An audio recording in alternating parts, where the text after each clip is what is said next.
आली आणि जर मी डोळे उघडे ठेवले, राक्षसी वृत्ती जर तिची जागृत झाली, ती जर राक्षस वेशामध्ये आले तर गोकुळातले सगळे बाल गोपाळ घाबरते.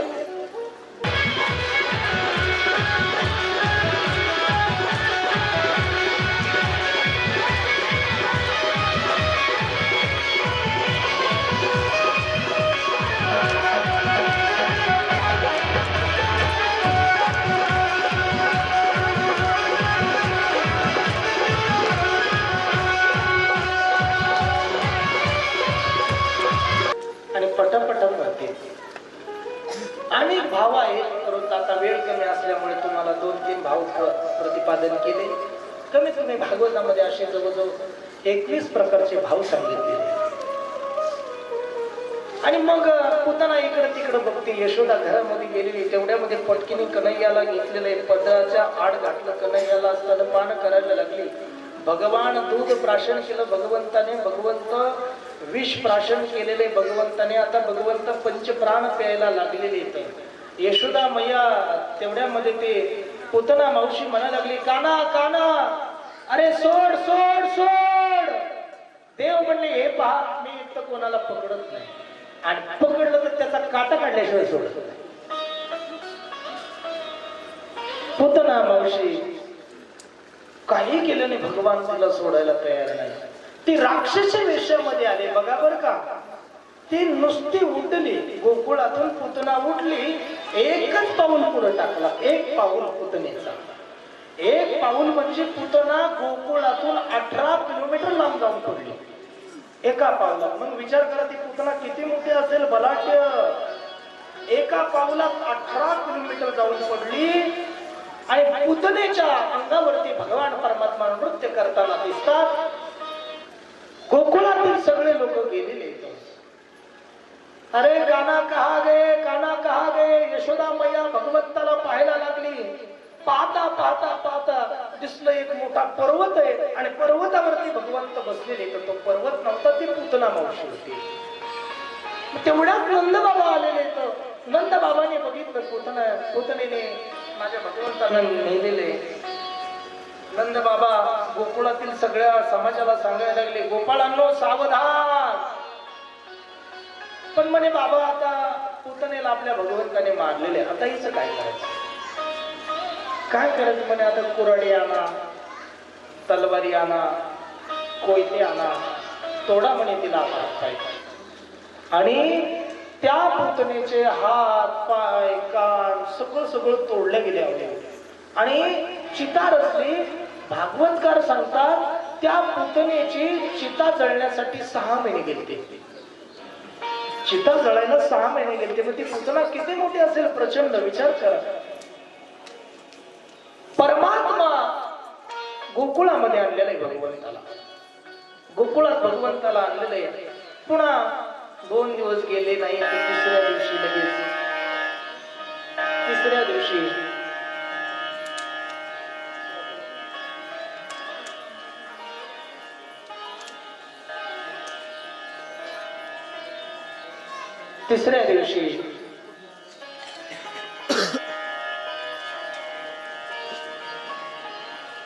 एक राक्षस आलेला आहे. तो राक्षस त्या ठिकाणी येऊन भगवंताला पाहिलेले. तो यशोदेच्या दरबारामध्ये खेळतोय. याला उचलायचं कसा. आता पुतना पाठवलेली कंसाने, पुतना तर माघारी आलीच नाही. मग कागासुर पाठवलाय. कागासुराचा वध भगवंताने एका झटक्यात केलेला आहे. बकासुर आलेला आहे. पुन्हा शकट नावाचा राक्षस पाठवलेला आहे. अशी गाडी होती नंदबाबाच्या वाड्यापुढे, मोडकी जुनी गाडी, पडकी गाडी. आणि त्या गाडीला यशोदा मैयाने काय केलं, पाळणा बांधला. आपला झोका, पदराचा झोका बांधलेला. कन्हैयाला झोका देते. झोका देता देता काही गोपिका आल्या. यशोदेला म्हणायला लागल्या, अगं यशोदे, यशोदे, तुझ्या घरी लाला झाला, आम्हाला कळलंय, आम्ही भेटण्यासाठी आलोय, आमच्या बरोबर नाच गा. आणि मग यशोदा माता त्यांच्या बरोबर नृत्य करायला लागली. भगवान परमात्मा म्हणले, माझेच गाणे म्हणताय, माझ्याच गाण्यावर तुम्ही नाचता, माझ्याकडेच पाहायला वेळ नाही म्हणे आईला माझ्या. देव रडायला लागला. रडता रडता ती यशोदा माता काही लक्षच द्यायला. मग देवाला जी राग आला महाराज, विचार करा पा, ते बाळ 3 महिन्याचं झालेलं होतं. भगवंतानी महाराज पाय फिरवला आणि तो एक पाय मारला त्या शकटाला. तो शकट डायरेक्ट आकाशामध्ये गेलेला आहे, आकाशातून जाऊन खाली येऊन पडला. यशोदा माता म्हणायला लागली, अरे बापरे बापरे काय झाले, गाडी वरती गेलेली पाहते तर ते शकटासुर राक्षस आहे तो खाली येऊन पडला. गाडा मोडून पडलेला आहे, कन्हैया एका बाजूला पडलेले, तर कन्हैया बाजूला जाऊन पडलेले. तर यशोदा मैया रडायला लागली, काय केलं माझ्या कानाने, काय माझ्या बाळाने कुणाचं पाप केलंय, एक दिवस जात नाही तर दुसऱ्या दिवशी मला माझ्या बाळावरती विघ्न आहे, काय करावं माझ्या बाळाला, काय करावं, कोणी दृष्ट केली का काय माझ्या बाळाला. बोलत बोलत बोलत अनेक दिवस निघून गेले. भगवान आता थोडे रांगायला लागले. रांगता रांगता देव खोड्या करायला लागला. रांगत रंगनी चोरीत लोणी,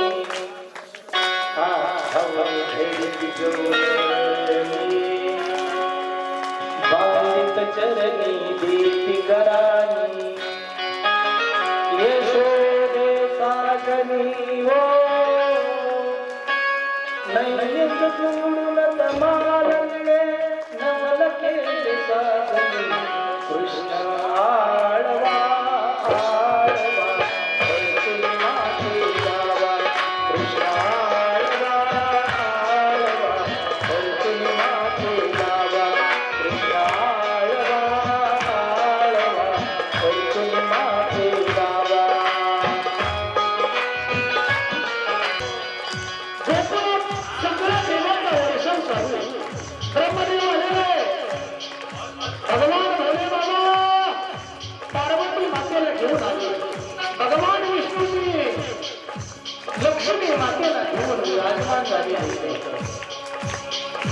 भगवान गणेश आलेले आहेत.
आनंदाला पारावार प्रत्येक गोपिका काही ना काही भगवंताला भेट वस्तू घेऊन यायला लागली, कारण का नंदाच्या घरी आनंदाला पारावार राहिलेला नाही. तेवढ्यामध्ये काही मंडळी 1 नंबर गेट मधून आलेले होते, त्यांच्या हातामध्ये सोन्याच्या ताटू होते, सोन्याचे परात. क्या बाकीच्यांनी विचारले, अरे कहां से आए? 1 नंबर गेट से. क्या चल रहा है वहां? बधाई चल रही, बधाई. नंद बाबा बधाई द्यायला लागले, सोन्याचे ताट. 2 नंबर गेटला चांदीचे ताट, 3ऱ्या नंबर गेटला हिरे माणिक मोत्याने रत्न जडीत ताट. आणि नंद बाबाने त्या टाइमला 1 लक्ष गायी दान केले. 1 लक्ष गायी दान, हिरे माणिक मोती. ब्राह्मण आलेले तर कोणाला गोदान करतात, कोणाला वस्त्र दान करतात. कोणाला द्रव्यदान करतात, कोणाला सुवर्णदान करतात. आनंद झालेला आहे. प्रत्येक जण आपापल्या पद्धतीने आपल्या ताकदीप्रमाणे का होईना जो तो काही ना काही घेऊन येत आहे.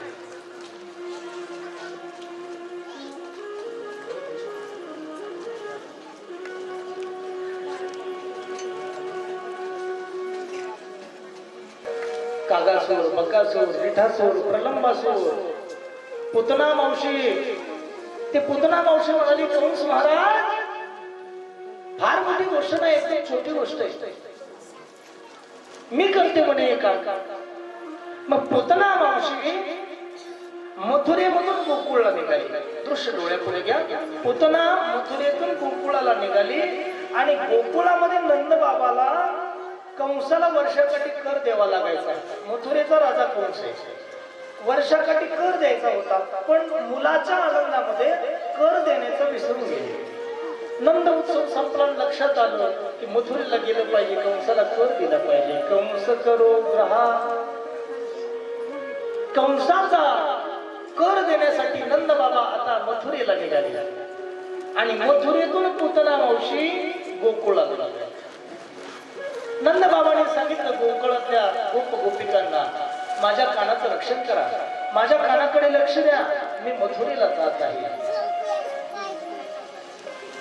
मथुरेला नंद बाबा पोहोचले, कंसाला कर दिला आणि मथुरेतून कंस महाराज त्यावेळेस नंद बाबा कशी चौकशी करतात.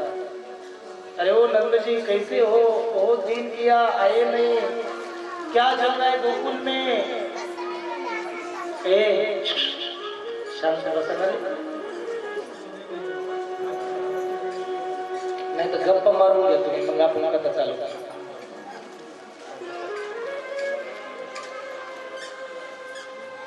काय चाललं होतं आपलं? काय चाललं होतं?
Shama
आणि ज्या वेळेस एखाद्याला म्हातारपणात मुलबाळ होतं ना दादा, त्यावेळेस त्याला ते एवढा आनंद असतो, त्याचा एवढा आनंद असतो. मध्य प्रदेशला मागे मी 2 महिन्यापूर्वी कथा केली. चिंद्रमला आपला सगळा मराठी समाज आहे मध्य प्रदेशमध्ये. इंग्रजांच्या काळामध्ये पुलं बांधायची कामं चालू होती, त्या काळात आपला मराठा समाज चिंद्रमला गेलेला मध्य प्रदेशला. तिथं मी एक असं दाम्पत्य पाहिलं महाराज. वयाच्या 40व्या वर्षी मुलगा झाला. काय आनंद सांगावा महाराज. आम्ही 2 किलोमीटर आहे तोपर्यंत नगारे फटाके अख्ख्या वाटणी वाजवत गाजत गावात नेलं. भागवत कथा केली होती. सांगायचं तात्पर्य 90 वर्षानंतर मुलगा झालाय. किती आनंद असेल त्या बापाला, त्या आईला किती आनंद असेल. गोकुळामध्ये आनंदाला पारावार राहिलेला नाही.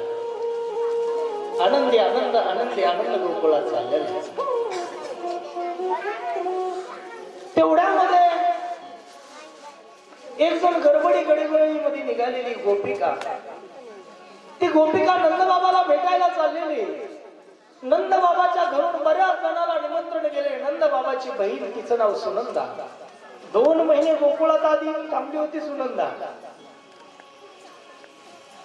पण सगळ्या गोपिका, गाई, वासर, यमुनेच्या तीरावरले मोर, यमुना मैया, त्या ठिकाणचं वृक्ष, गवत, वेली, झाड, भुंगे, आकाशातले जेवढे काही प्राणी असतील ते सगळे भगवंताची वाट पाहत असे तिष्ठत होते. कधी परमात्मा येईल, कधी आम्हाला दर्शन देईल, कधी आमचं जीवन तृप्त बनेल. आणि भगवंताच्या दर्शनासाठी प्रत्येकाने जीवाचा आटापिटा केलेला आहे. अनेक वर्ष वाट पाहत होते. नंद बाबाच्या घरी लाला आलेला आहे. एक गोपिका दुसरीला म्हणते, पसरता पसरता अख्ख्या गोकुळामध्ये बातमी पोहोचली. नंद घर आनंद भयो. अख्ख्या गोकुळात आनंदी आनंद वातावरण चालू झालेले. नंद घर आनंद भयो. नंद घर आनंद भयो. लाल की नंद घर आनंद भयो. जय कन्हैया लाल की, मदन गोपाल की. जय लाल की, मदन गोपाल की. जय कन्हैया लाल की, मदन गोपाल की. जय कन्हैया लाल की, मदन गोपाल की. नंद घर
वसुदेवाची भेट झाली आणि वसुदेवाला माहित आहे की आपण नंदबाबाच्या घरी आपल्या कानाला सोडलेले आपण अष्टमीच्या रात्री चौकशी करायला लागली. नंदबाबा बधाई हो, ये सच है नंदबाबा, तेरे घर लाला भयो. हा वसुदेवाला म्हणतात. वसुदेव बोलतात नंदबाबाला. नंदबाबा सांगतात खरं आहे. आता तुम्ही मला सांगा, नंदबाबा वसुदेवाची चौकशी करतात. वसुदेवाच्या दुःखामध्ये नंदबाबा सामील आहे. नंदबाबा म्हणतात वसुदेवा, मी सुद्धा गोकुळामधून ऐकलं की तुमचे 7 पुत्र कंसाने मारले. मित्र त्याला म्हणतात जीवनामध्ये, जो मित्र मित्राच्या दुःखात सामील असेल त्याला मित्र म्हणतात. एक मित्र दुसऱ्या स्वतः दुःखी असून दुसऱ्या मित्राच्या आनंदात सामील आहे आणि एक मित्र स्वतः आनंदी असून दुसऱ्या मित्राच्या दुःखात सामील आहे. मैत्री त्याला म्हणतात. नंद बाबा वसुदेवाची चौकशी करतात आणि वसुदेव नंद बाबाची चौकशी करतात. नंद बाबा गोकुळाला निघालेत मथुरेमध्ये तेवढ्यामध्ये अनेक भेटण्यासाठी नृत्यांगना यायच्या, गोपिका यायच्या आणि त्या गोपिकाच्या जनसमुदायामध्ये एक मावशी आलेली, पूतना मावशी. असं स्वरूप धारण करून आलेली, देवीचं स्वरूप धारण केलेलं आहे. पूतना मावशी त्या गर्दीमध्ये गेलेली, सगळ्यांच्या पुढे गेली. यशोदेला म्हणते, ओ यशोदा बहन, यशोदा. यशोदा महाराणी बाहेर येते, सगळ्यांना पाहुणचार करते, विचारते तुम्ही कोण आहात. अगं यशोदे, मला ओळखलं नाही. नाही अगं यशोदे, मी तुझी बहीण आहे ना.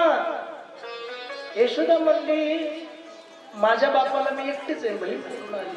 अगं यशोदे, तुझी चुलत बहीण आहे ग.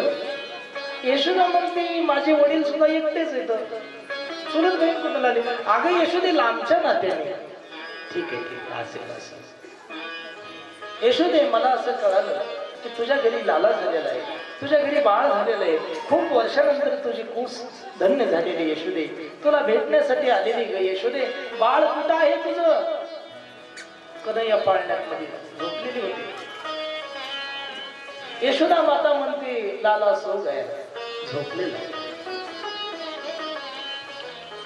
पूतना मावशी म्हणते, अगं यशोदे, तुला माहित नाही, देवाने मला 2 वर दिलेले आहेत.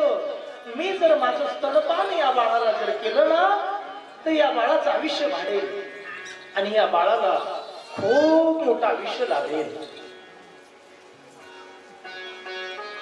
यशोदे, तुझं बाळ माझ्याकडे. भगवान परमात्मा झोपलेले होते, झोपलेले नव्हते, पण यशोदेने सांगितलं होतं झोपलेले. देव म्हणले, झोपा काढायला आलो नाही. आताशी सुरुवात झाली आणि जर पहिला दिवस फेल गेला तर पुढं काय करायचं. म्हणून भगवान परमात्मा रडायला लागले. यशोदेने बाहेर आले, पूतनेने मांडीवरती परमात्माला घेतले.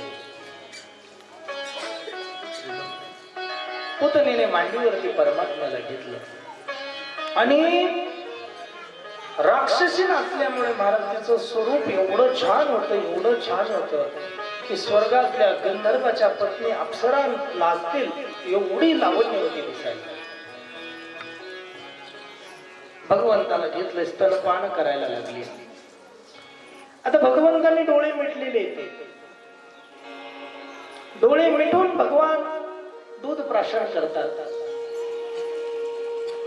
डोळे का मिटले देवानी? याच्यामध्ये अनंत भाव निर्माण होतात. श्रीमद भागवतामध्ये डोळे याच्यासाठी मिटले भगवंताने की आता ही मला विष पाजायला आलेली, पण मला दूधही प्राशन करणार आहे. एक तरी आता ही माझी माता होणार आहे आणि जर स्तनपान करत असताना मी जर तिच्या डोळ्यामध्ये बघितलं तर प्रेम निर्माण होईल, मातृभाव जागृत होईल आणि मला जर वाटलं ती माझी आई तर मी तिला मारणार नाही. त्याच्यामुळे देवाने डोळे बंद केले. दुसरं कारण देवाने डोळे का बंद केले याचं कारण आहे.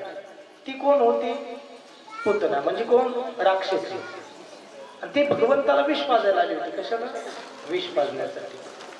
मग आता भगवंताला वाटलं हे काम कोणाचं आहे? हे उद्धेश्वराचं काम, भोले बाबाचं विष पिणं. म्हणून डोळे झाकले आणि भगवान भोले बाबाचं ध्यान केलं. भोले बाबा सांभाळा सांभाळा. आता स्तनपान करायला लागले. डोळे मिटले भगवंताने. का मिटले? याचं कारण असं आहे की जर भगवान परमात्म्याला असं वाटलं की जर आपण डोळे उघडे ठेवले तर मी स्वतः कोण आहे? मायापती. देव कोण आहे? मायापती. आणि मायापतीच्या पुढे माया चालत नाही. राक्षसी कोण होती? मायावी होती. मायावी राक्षसी. मग मायापतीच्या पुढे माया चालत नाही ना. देवाला वाटलं मी जर डोळे उघडे ठेवले तर ती राक्षस स्वरूपात प्रगट होईल. गोकुळामध्ये त्राही त्राही होईल. सगळं गोकुळामध्ये अथांग वाजेल. सगळे घाबरतील. लहान लहान लेकरं भरतील. आणि ती जर राक्षस स्वरूपामध्ये जर आली, राक्षस स्वरूपामध्ये येऊन जर तिने पाहिलं तर गोकुळातील अनेक लहान लहान मुलांना ती मारेल.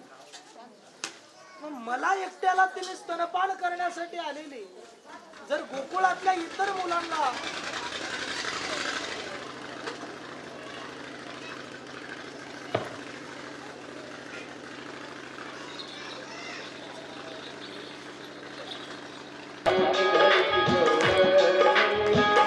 रांगायला लागलेला तो रांगतो पण कसा?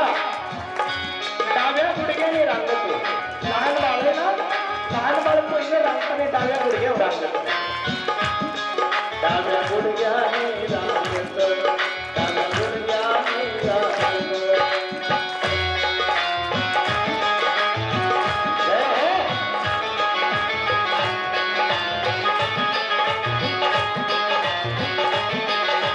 भगवान परमात्म्याने डावा हात खाली टेकवलेला आहे. तळ हात तळव टेकवलेलं आहे. डावा गुडघा टेकवलाय. एक हात वरती, दुसरा पाय वरती केलेला आहे.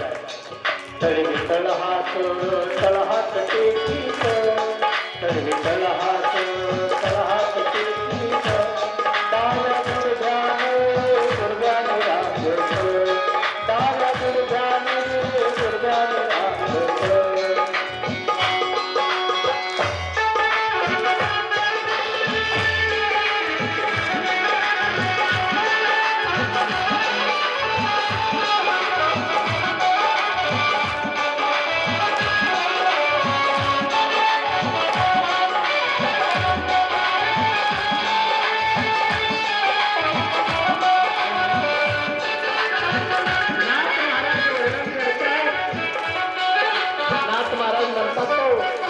परमात्मा काय करतोय? तो परमात्मा तळवी तळ हात टेकीत, डाव्या गुडघ्याने रांगत. परमात्मा डाव्या गुडघ्याने रांगतोय आणि तो रांगत रांगत असताना परमात्मा लोणी घालतोय आणि भगवंताची स्तुती ऐकण्यासाठी स्वर्गातून देवता लोक आहे. काना रांगत रांगत गेलाय. लोण्याचा गोळा घेतलाय कन्हैयाने, स्वतःच्या मुखाला लावलेला आहे. कानाला 2 दात उगवलेले, वरचे 2 दात.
उंचीमध्ये घेतला भगवान परमात्मा पोटात घातला.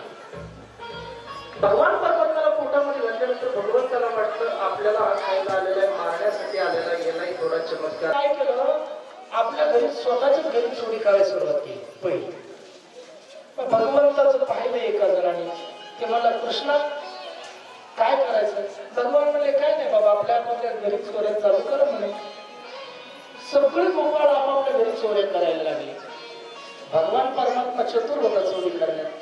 परमात्मा सापडला नाही, पण जे जे सापडले त्यांची त्यांची परिस्थिती भगवंताला ते सांगतात. अरे देवा काय सांगायचं, माझी म्हातारी आली लय लाकडाने मला मारली. दुसरा आला म्हणायचं देवा काय सांगू तुला, कानाला बरोबर माझ्या आईने थोबाड फोडून टाकले नाही. तिसरा आला म्हणायचं देवा काय सांगू, माझ्या आईने एकच बुक्की मारली, 2-4 दात पडली. म्हणायला लागली गोपाळांना आता चोऱ्या करायच्या, चोरी करायला शिकवलं भगवंताने. चोरी करायला एक दोघाच्या घरी गेलेले तर चोरी केली. एक जण गोपिका लगेच पदर घेऊनच आली, आवाज देते ए यशोदे बाहेर. का ग अगं यशोदे, तुझा लाला काल माझ्या घरी आला. माझं म्हातारं दारात झोपलेलं होतं. तुझ्या लेकराने माझ्या घरातला ताकाचा डेरा घेतला, म्हाताऱ्याच्या डेरी टाकला. अगं म्हातारं कोमात गेलं यशोदे. दुसरी आली यशोदे. हा अगं यशोदे, तुझं पोरगं कोड्या करत. यशोदा म्हणली नाही नाही, माझा काना तसा नाही, माझा काना कोड्या करत नाही. यशोदे तुला नाही माहिती तुझा काना कसा आहे. अगं नाही ना, माझा काना कोड्या करत नाही. ठीक आहे यशोदे, तुला पुन्हा तिसरी यशोदे. का ग अगं यशोदे, काल तुझा पोरगा कृष्ण माझ्या घरी आला चोऱ्या करायला, आणि मी त्याला म्हटलं काना तुझ्या घरी एवढं दही दूध तूप लोणी असताना तू माझ्या घरी चोरी करायला आला. काना म्हणतो चोरीचा माल काही वेगळाच असतो, त्याचा स्वाद काही वेगळाच असतो. अगं यशोदे तुला काय सांगायचं, त्यांनी माझ्या घरात खाल्लं जे खाल्लं दही दूध तूप लोणी, आणि त्याला मी नुसतं म्हणले कृष्णा तेवढं मडकं माझ्याकडे आणून दे. तेवढ्यामध्ये तू लगे म्हणायला लागले काय तुझा नवरा आहे का, सांग यशोदे तुझ्या पोराला तर काय करायचं रे यशोदे. तेवढ्यात एक जण आली यशोदे. अगं यशोदे काय सांगू तुझ्या पोराची करामत, काय केलं ग. अगं यशोदे मी घरी होते म्हणून बरं, नाही तर लय अवघड झालं असतं. यशोदे म्हणजे अगं काय झालं ग. अगं काय सांगू यशोदे, तो आला माझ्या घरी चोरी करायला. माझ्या समोरच्या घरात त्याला काहीच नाही भेटलं म्हणून तो आतल्या घरात घुसला. आतल्या घरामध्ये पलंगावरती माझी पोरगी झोपलेली होती. तो हळूच तिथं गेला आणि तिची वेणी पकडली आणि तिची वेणी त्या पलंगाला बांधली. वेणी पलंगाला बांधली आणि तिच्या कानामध्ये मोठ्याने म्हणला, मोठ्याने म्हणला. आणि तिला वाटलं खरंच भूत आलं काय, मोठ्याने ती आरडायला लागली. यशोदे बरं झालं मी घरात होते, मी जाऊन पाहिलं. मी तिच्याकडे निघाली तेवढ्यात तुझा काना घरातून बाहेर पळताना मी पाहिला. आणि मग मी पोरीला सांगितलं अगं भूत नव्हतं ते नंदाचं कार्ट होतं. तुझ्या कानाच्या किती खोड्या सांगायच्या ग यशोदे. तिसरी आली यशोदे. चौथी आली यशोदे. काय ग अगं यशोदे तुझ्या कानाला आवरण ग. का ग अगं यशोदे काय तुला सांगायचं, आमच्या घरची वरात आता उद्या दिसेल तुला. यशोदे आमच्या शेजारची एक गोपिका नुसतं कृष्णाला एवढीच म्हणली, माझ्या घरी आला तर तंगड मोडील. तो कृष्ण तिच्या घरी गेला. शयन कक्षात ती शयन करत होती. तिचा पती तिच्या शेजारी शयन करत होता. पतीची दाढी आणि हिची वेणी दोघांची गाठ बांधली. ती गाठ किचन मध्ये गेले, चाकू आणला किचन मधला, कापायला लागले, कापत नाही. जाळायला लागले, जळत नाही. तोडायला लागले, तुटत नाही. आणि मग यशोदे काय सांगायचं ग, अख्ख्या गोकुळामध्ये सगळी वरात निघाली. गवळी आहे 5.5 फूट, गवळण आहे 7.5 फूट, म्हणजे एवढा. आता काय व्हायचं, गवळी छोटा आणि गवळण मोठी. मग गवळ्याला चालायचं म्हणलं की त्याला नीट चालता येत नाही, त्याला ज्ञानबा तुकाराम उड्या मारीत मारीत चालायचं. यशोदे तुझ्याकडे येणारे मला आता दिंडी ती थोड्या वेळात, आणि तेवढ्यात ते आलेच. बघ यशोदे काय करा म्हणते तुझ्या पोराची. पुन्हा एक जण येते, ए यशोदे काय ग करायला लागलं. यशोदे झोप लागला नाही ग. पुन्हा आली एक जण, यशोदे काय ग. अगं यशोदे तुला काय सांगावं, आताच माझ्या पोराचं लग्न झालं. सून घरामध्ये कालच आली. माझ्या सोनेने दारामध्ये रांगोळी काढली, अष्टांगळ काढलं. हे तुझं पोरग आलं आणि त्याच्यावर कार्यक्रम करून पळून गेलं. काय सांगायचं यशोदे तुझ्या बाळाच्या लीला. यशोदा म्हणली बर बर ठीक आहे काना, आजपासून चोऱ्या करू नको, खोड्या करू नको. अगं आई मी चोऱ्या करत नाही, मी खोड्या करत नाही. हे सगळे लोक माझ्यावरती आळ येतात. आई मला मुद्द्यासहित पकडून द्यायला सांग, मग कळण मग तुला. मग परमात्मा काही सापडत नाही तर मग परमात्मा चोरी करण्यासाठी का बरं चोर होते का नाही हो. काय कमी होतो. नंद बाबाच्या घरी 9 लक्ष गायी होत्या एकट्याच्या घरी. दह्या दुधाचे नुसते घरामध्ये सागर होते, सागर दह्या दुधाचे. दही दूध तूप लोण्या मोठमोठाल्या. आजही गोकुळ वृंदावनामध्ये मोठमोठाल्या टाक्या येतात. दही दूध तूप लोणी, काय गोकुळातला आनंद आहे महाराज. आणि अजून असे बरेचसे गाव आहेत की त्या गावाने अजून ती परंपरा चालू आहे. बीड जिल्ह्यामध्ये मांडवजाळी नावाचं गाव आहे. त्या मांडवजाळीला मी एकदा कीर्तनाला घेतलो. आजही प्रत्येकाच्या घरी 50-50 गायी झाल्या, आणि ज्याच्या घरी गायी कमी त्याच्या घरी पोरगी सुद्धा देत नाहीत. आजही परंपरा आहे काही ठिकाणी. ते गोकुळातलं एवढं भगवंताच्या घरी होतं, पण तरी भगवान परमात्मा चोरी करत होता. कशासाठी. या गोपाळांना मजबूत बनवायचंय, गोवर्धन पर्वत उचलायचा आहे, ताकद वाढली पाहिजे.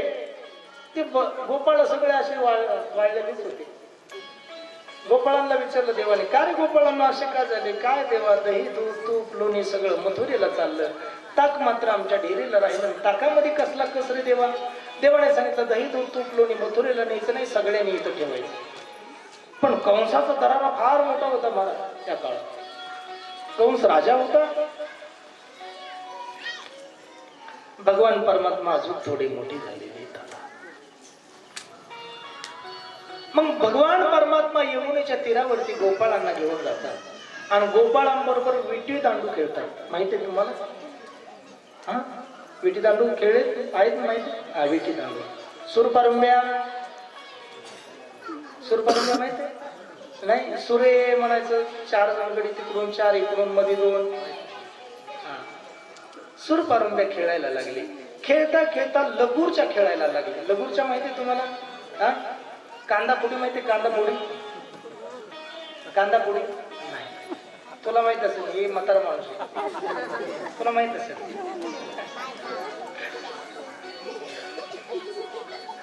लगूरच्या माहिती. कांदा पोडी. जिबलीचा एक खेळ राहायचा पूर्वी. जिबली माहित आहे. कानडोबरी माहिती. खो खो. अनंत खेळ भगवान खेळायला.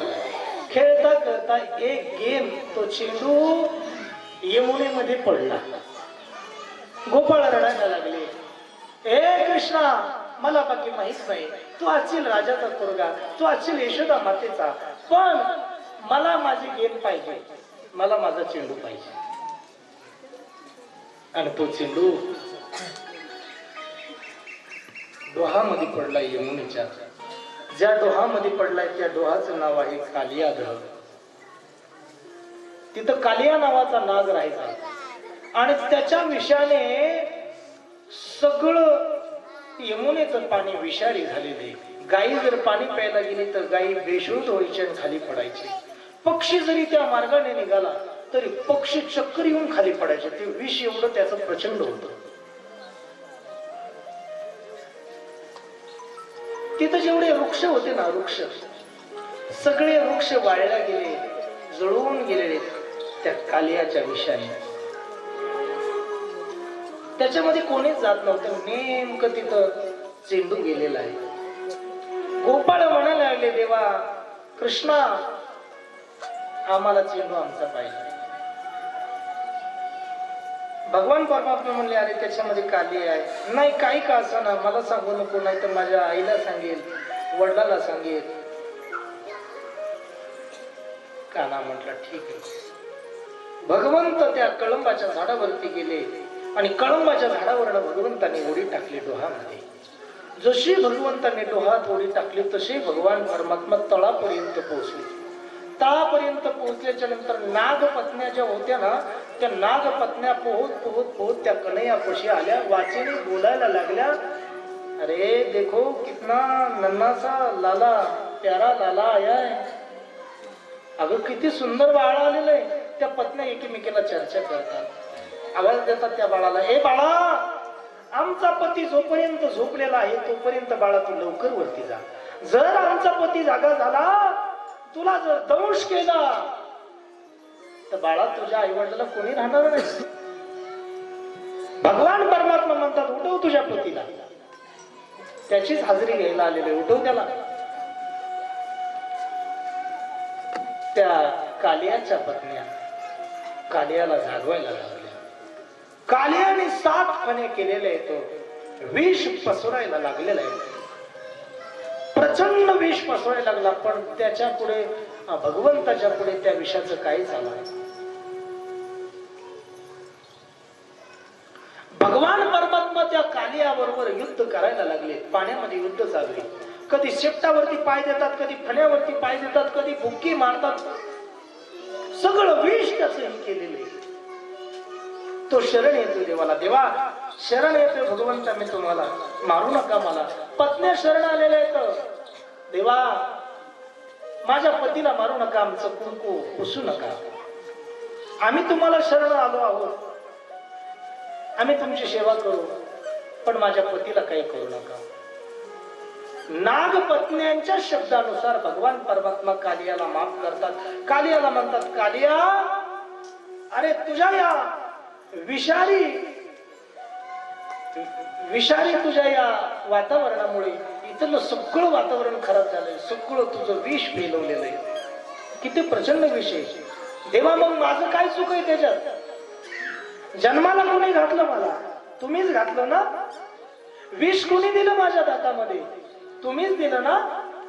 विषाच्या जागेवरती अमृताचे 4 थेंब द्यायचे ना माझ्या दातामध्ये. देव म्हटले बरोबर कालिया, ठीक आहे म्हणे, सगळं मीच तुला दिलंय ना, हरकत नाही कालिया.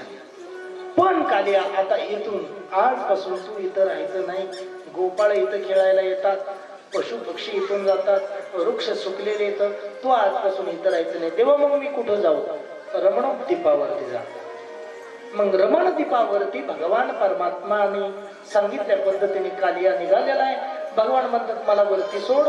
भगवान कालियाच्या माथ्यावरती नृत्य करायला लागलेले इथं. हे तांडव गती मुंडन पर नाचत गिरधारी, तांडव गती मुंडन पर नाचत गिरधारी, तांडव गती मुंडन पर नाचत गिरधारी, तांडव गती मुंडन पर नाचत गिरधारी, तांडव गती मुंडन पे नाचत गिरधारी, नाचत गिरधारी, नाचत गिरधारी, नाचत गिरधारी, नाचत गिरधारी, तांडव गती मुंडन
तम तम तम तारी तुमची गाठ मुरवणे नाम संवत्सारी तांडव नंदन करनाथ सतगुरुवारी तांडव नंदन करनाथ सतगुरुवारी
यशोदा महाराज तिकडे गेले. गोकुळातले सगळे लोक यमुनेच्या तीरावर यायला लागले. परमात्मा यमुनेमधून नाचत नाचत वरती येतो, पण गोकुळातले लोक तिथे पोहोचले. सुंदर प्रसंग छोटे छोटे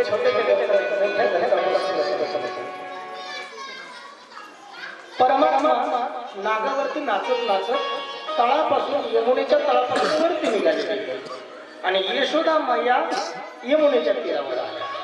एक तर तुम्ही सांगा, म्हातारपणाला लेकरू झालं पण त्या आईला किती प्रेम असेल. नुसती यशोदा म्हणायची, मला सोडा, मी उडी मारते, मला सोडा, मी यमुनेत उडी मारते. तिला 2-4 जणांनी पकडायचं, नको जाऊ ईश्वरी, नको जाऊ, नाही मला सोडा, मला सोडा, मला जाऊ द्या. एखाद्याने सहज गंमत केली, म्हणजे सोडा तिला, बरोबर उडी टाकली. महाराज पाण्यापाशी गेली आणि एक पावलाने मागं सरकायला लागला. हे कोणाचं सांगितलं? मी मोठ्याचं सांगितलं. आपलं तर द्या सोडून, मोठ्याचं उदाहरण नाही. देवाची आई सुद्धा महाराज तिथं जवळ आली नाही का? विचार करा, त्या आईला कळलं नव्हतं अजून देव आपल्या पुढे आले. यशोदा माता पावला पावलाने मागे सरली. मागे सरी माय पाऊला पाऊली नाथ महाराजांनी वर्णन केलेले. आणि मग तेवढ्यामध्ये यशोदेला बेशुद्ध झालेली यशोदा मैया धरणीवरती पडल्या. तेवढ्यामध्ये शंखाचा आवाज आला, दुदुंबी बजने लगी, शंख बजने लगा. आणि तेवढ्यामध्ये परमात्मा त्या नागावरती नाचत नाचत नाचत वरती आलेले. तांडवती मुंडन पर नाचत गिरधारी, तांडव गज मुंडन पर नाचत गिरधारी, तांडव गज मुंडन पर नाचत गिरधारी, तांडव गज मुंडन पर नाचत गिरधारी.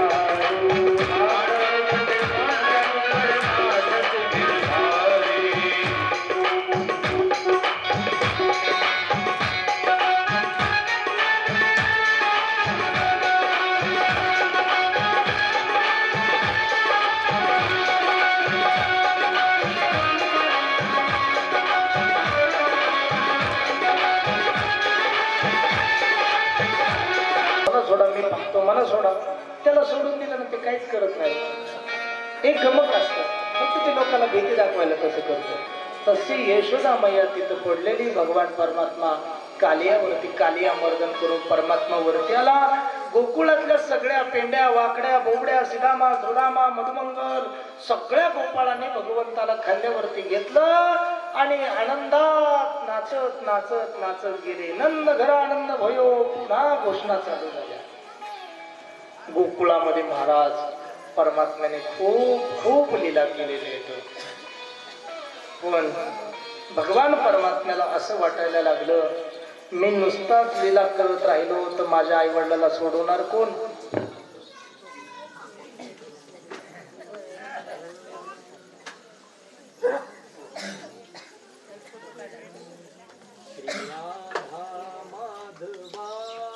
आनंद व्यक्त करायला लागले गोपाळ.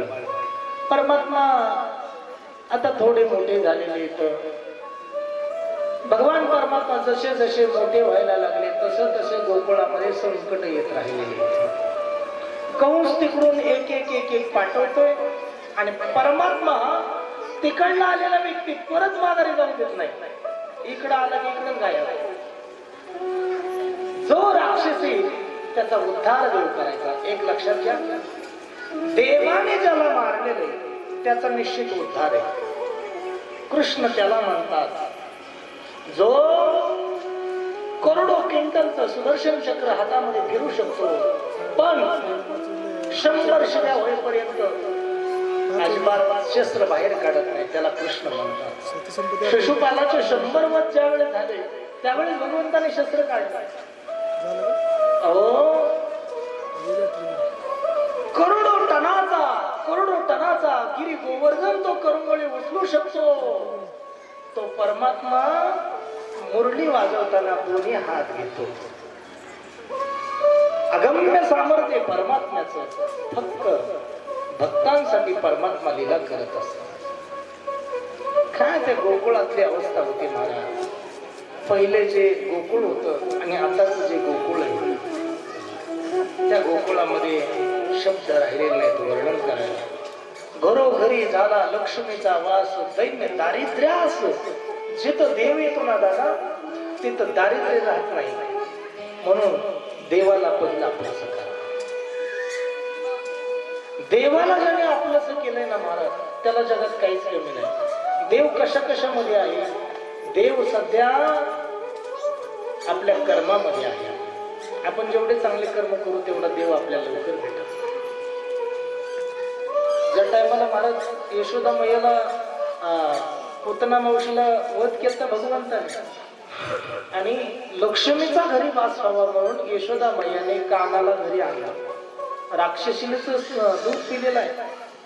घरी आणून महाराज शेणाने देवाला आंघोळ घातली होती. शेणाने अख्ख्या अंगाला शेण लावलं, देवाच्या गोमूत्र लावलं.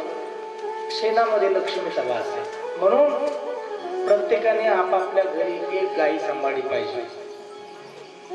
ज्याच्या घरी गाई आहे ना दादा त्याच्या घरचे 70% नाही 99% आदर पळालेले असतात. कारण ती जी ऊर्जा आहे ना महाराज एवढी बलवान ऊर्जा आहे महाराज गाईच्या ह्याच्यातली. गाई नका दूध देऊ द्या. तिचं शेण शेणकूर जरी करायला गेलं म्हणून एवढी ऊर्जा मिळते एवढाच गाईची. गाईच्या अख्ख्या अंगामध्ये देव येतो महाराज. अख्ख्या अंगात देव येतो. मग प्रत्येकाने गायी आपल्या घरी सांभाळली पाहिजे. गायीचं महत्व मी तुम्हाला सांगेल. गायीच्या शेणामध्ये जर लक्ष्मीचा वास असेल तर विचार करा गायीची सेवा केल्यानंतर काय फळ प्राप्त होत असेल. म्हणून गोमातेची सेवा जगात पवित्र सेवा मानलेली. अहो माणसाच्या काही माणसं असे कुत्रे सांभाळतात. कुत्रे सांभाळायला जेवढा खर्च आहे ना तेवढा सुद्धा गाई सांभाळायला लागत नाही. शहरामध्ये आम्ही पाहतो. म्हणजे लक्ष्मीचा वास महत्वाचा आहे. भगवान आल्यानंतर लक्ष्मीचा एवढा वास झाला गोकुळामध्ये, एवढा वास झाला की प्रत्येकाच्या घरामध्ये लक्ष्मीला कमीच नाही कोणाकडे. धन धान्य समृद्ध आहेत. सगळेजण आनंदात आहेत. उत्साहामध्ये आहेत. नंद बाबा नंद राजा होते त्या काळी महाराज ज्याच्या घरी 1000 गायी आहेत ना तो सुरदास असायचा. ज्याच्या घरी 10 लाख गायी आहेत तो नंद राहायचा. ज्याच्या घरी 1 लक्ष गायी तो उपनंद राहायचा. आणि ज्याच्या घरी 9 लक्ष गायी तो नंद राजा राहायचा. काय गोकुळामध्ये नंद बाबाच्या घरी आनंदाला पारावार नाही. एक दिवशी परमात्मा गोकुळामध्ये बारकाल्या पोरांना घेऊन खेळतोय. तेवढ्यामध्ये यशोदा मैया आली. यशोदा मैया म्हणली बात झालं काना लय नाटक करतो तू लहानपणामध्ये. अगं आई मग काय करू ग. काना बाबांबरोबर जात जातो का नाही म्हणले ना मा मी पोरांबरोबर थांबणार. पोरांबरोबर थांबलं की ते परत खोड्या करायला सुरुवात करायची. मग यशोदा माईला राग यायचा. काना खोड्या करतो. यशोदा माईने एक दिवशी काय केलं कानाला उकळाला बांधलं महाराज. आणि उकळाला कशाने बांधलं दाब्याने बांधलं. भगवंताला वाटलं काय म्हणावी आईला. जे जे बंधनामध्ये पडलेले तर त्यांना सोडवणार आम्ही आणि मला बंधनात टाकणारी आई. भगवंताने ते नाव तोडून टाकलं. तेव्हापासून देवाला अजून एक नाव प्राप्त झालं दामोदर. विष्णू सहस्रनामामध्ये 1000 नावे देवाची. भगवान परमात्म्याच्या अनंत लीला आहे. भगवंताचं जो स्मरण करेल त्याच्या जीवनामध्ये दुःख राहणार नाही. भलं त्याच्या जीवनामध्ये दुःख आलं तरी ते देव निवारण करत असतो. फक्त देवाची भक्ती इमानदारीने केली पाहिजे बरं. नाही तर थोड्या पुरतं देवाची आपण भक्ती करतो कामापुरते ते देवालाही मान्य नाही. त्याला काय म्हणतात करपट वैराग्य.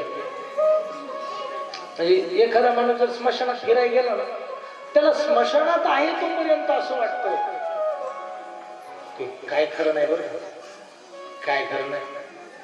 एक दिवशी चौकाच्या खांद्यावर काय खरं नाही जगात. हे फक्त ती ऐकूपर्यंतच वाटतं. एकदा घरी आला डोक्यातच असतं उद्या कोणाची बाजू. याला म्हणायचं करपट वैराग्य मला. आणि हे करपट वैराग्य देवाला आवडत नाही. एकदा काय झालंय एक जण आहे ना वैतागला प्रपंचाला. साधू बनला. अरण्यामध्ये गेला. अरण्यात जात असताना त्यांनी सामग्री नेली. थोडस पीठ नेलं तांदूळ नेले. त्याला लागेल ते कांदा कोथिंबीर वगैरे सगळं घेऊन गेला. अरण्यात गेला. तिथं जाऊन त्यांनी एक झोपडी बांधली. पर्णकुटीत राहायला लागला. मस्त त्याचे 8-10 दिवस निघून गेले. नेलेली सगळी सामग्री धान्याची त्याची संपली. मग आता माधुगिरी मागायला जायचं कुठं म्हणे. माधुगिरी मागायला चला म्हणे आता गावात. मग अरण्यातून साधू माधुगिरी मागायला गावात यायला. गावात यायचा माधुगिरी मागायचा. झाले 2-4 दिवस. पुन्हा साधू आपल्या झोपडीमध्ये. कपडे अंगावरती काहीच नाही. लंगोट आणि एक धोतर तेवढंच. आणि नेमकं साधू एक दिवशी पाठ 3ला उठला. स्नान केलं. लंगोट वाळू घातलं. साधू भिक्षा मागायला आला. तेवढ्यामध्ये महाराज ते उंदराने त्याचं लंगोट कुरतोडून टाकलं. आता कुरतोडल्याच्या नंतर मग काय करावं काय सुचना त्याला. गावात आला. 2-4 जण म्हणजे साधू महाराज आले. कशाचं साधू आले म्हणे साधू महाराज. आणि मांजर करायची मिळवणार. बरं मांजराला पाजायला दूध नाही काय नाही. याच्याच वाळलेल्या भाकरी फिकरी आपली मांजर खायची. पण भाकरी संपल्या की मांजर करायची रात्रीची मेव केल्यामुळे त्याची रात्री 12 वाजल्यापासून जी त्याला झोप नसायची पहाटे 4 पर्यंत झोपच नाही लागत. पुन्हा 4-8 दिवसांनी साधू गावात. एक जणांनी विचारलं काऊ महाराज आता काय झालं म्हणे तुम्हाला. आता लई चिंतेत दिसायला लागले. अहो काय सांगायचं म्हणे तुम्हाला. ते मांजर नेली उंदरासाठी. उंदर होते तोपर्यंत ओरडत नव्हती. उंदर संपले. तिला आता खायलाच काय नाही. ती रात्रीचीच मेव करते. माझं झोप होय नाही ध्यान लागा नाही.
तुमच्या गावची प्रथा कशी आहे?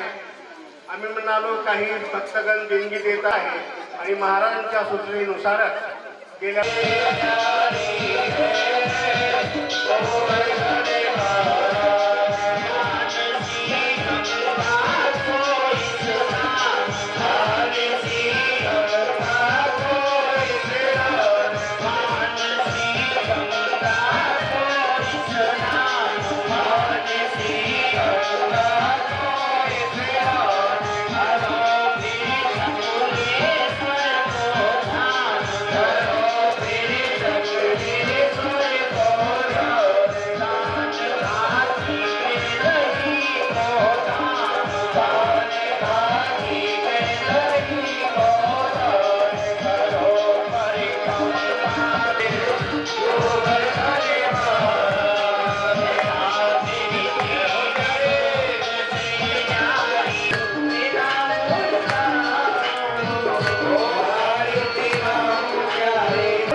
जर घरचे कोणी प्रतिनिधी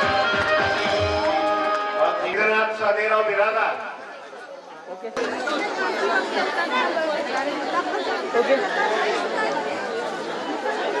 साठी आज दिवसभराचे सेवा देणारे सेवेकरी अर्थात नाश्त्यापासून ते संध्या अंकुशराव रामराव बोरवळे, शिवराजी संगया स्वामी, सूर्याखळी केंद्राचे मालक अजय मुटकर,